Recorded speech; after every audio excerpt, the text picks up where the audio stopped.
Right. So my deep dive today begins with adding my voice to the outpouring of deep condolences to the family of Prince Bader bin Abdulmohsen, who died on May 4th.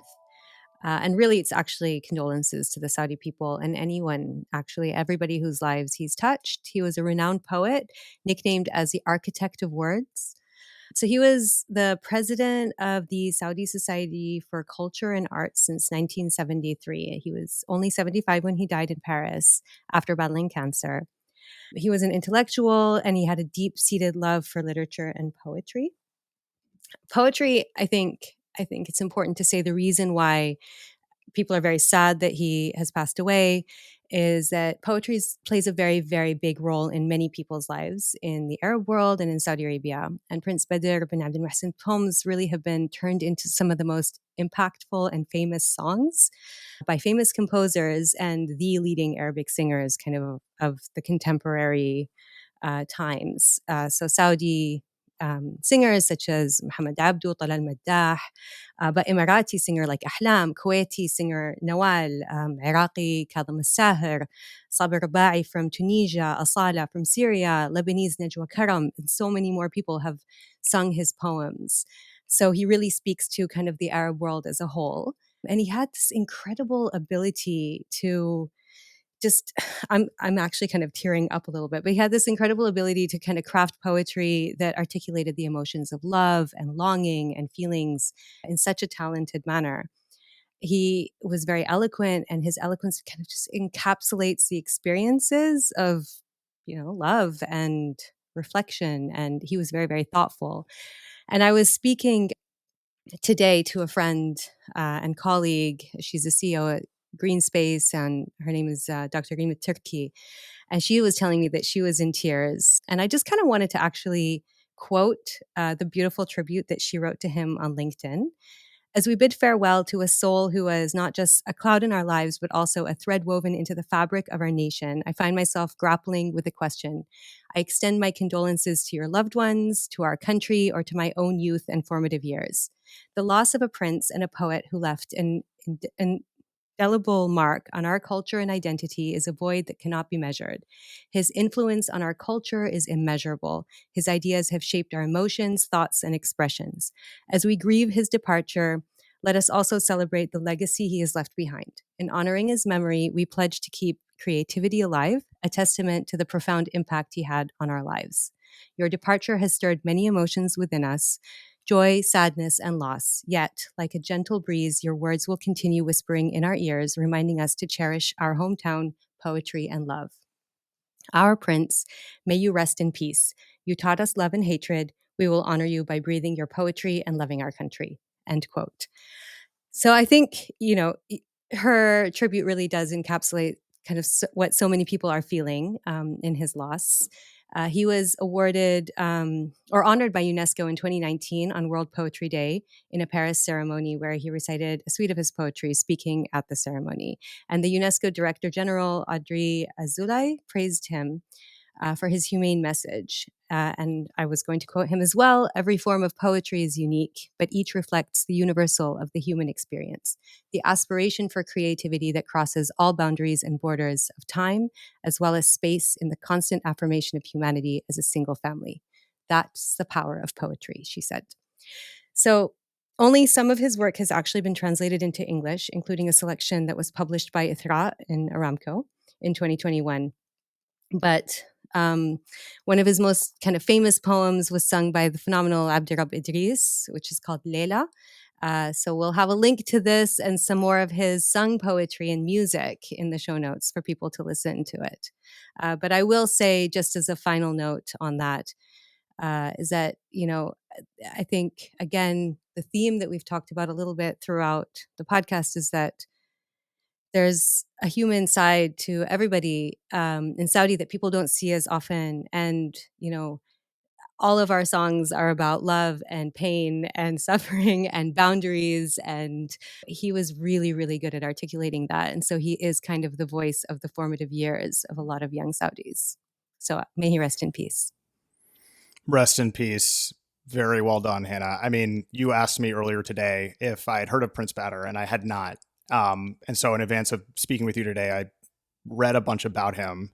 And, it's really moving when you study somebody's life who has impacted so many other people and who had so much influence because of his mind and because of his thoughts and because of his sort of presence in his poetry. And you mentioned that at least one piece has been translated in English, and found that. I thought it was really interesting too, just looking into his life. Some things sort of stood out to me, as a parent of two very young children, sort of reading about how he was formed as a poet and an artist. And there's some quotes here I want to read. Quote, raised in an environment rich in scholarly pursuits and literary appreciation, Prince Bader was nurtured in a household where his father's passion for science and literature was evident. You mentioned he was honored in 2019. I think he was also honored by King Salman. He was, yes. Bestowed upon him the prestigious King Abdulaziz's scarf. And there's just so much about him that describes how he was sort of a sponge for literature and ideas and poetry, and loved being around intellectuals, writers, thinkers. They described where he was usually doing a lot of his work, which is surrounded by a wealth of books, personal library, deep-seated love for literature and poetry. It's cool. Death is always sad, but souls never die. And it's cool to see a soul that lives on in so many other people and will for a long time. Yeah, it is definitely sad, but there's so much love and outpouring. And I was listening to a few different people speak on different, just on the news and report to reporters about their experiences knowing him and kind of engaging with his work. And everybody's really been in tears.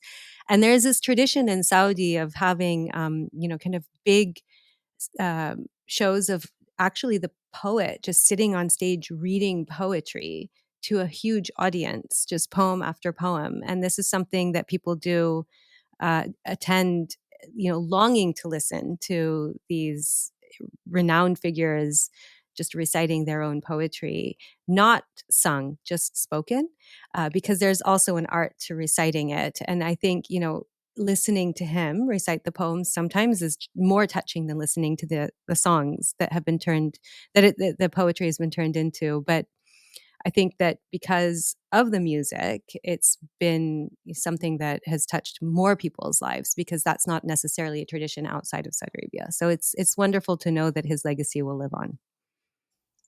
We've mentioned on the show before that 2024 is the year of the camel. 2023 in Saudi Arabia was the year of Arabic poetry. And yeah, this is, as you mentioned, something that's very important to Saudis and is not being exported really and translated broadly in English. Poetry rarely translates well from language to language because it really speaks to, it's unique in its own language. So sometimes it does, a lot of times it doesn't. And so that's what's so interesting about this. And I think why it's great that you did this tribute, and this very timely tribute, because this is all something that's new to me and would therefore be new to many in the West. And I think it's really touching. And yeah, rest in peace, and thoughts with his family, his children, all of his relatives, and all Saudis.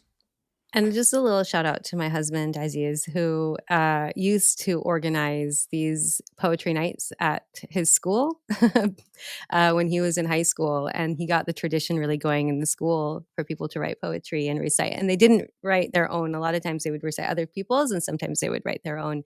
But it was this way to kind of engage young people in the art of writing poetry, telling and speaking it and reciting it.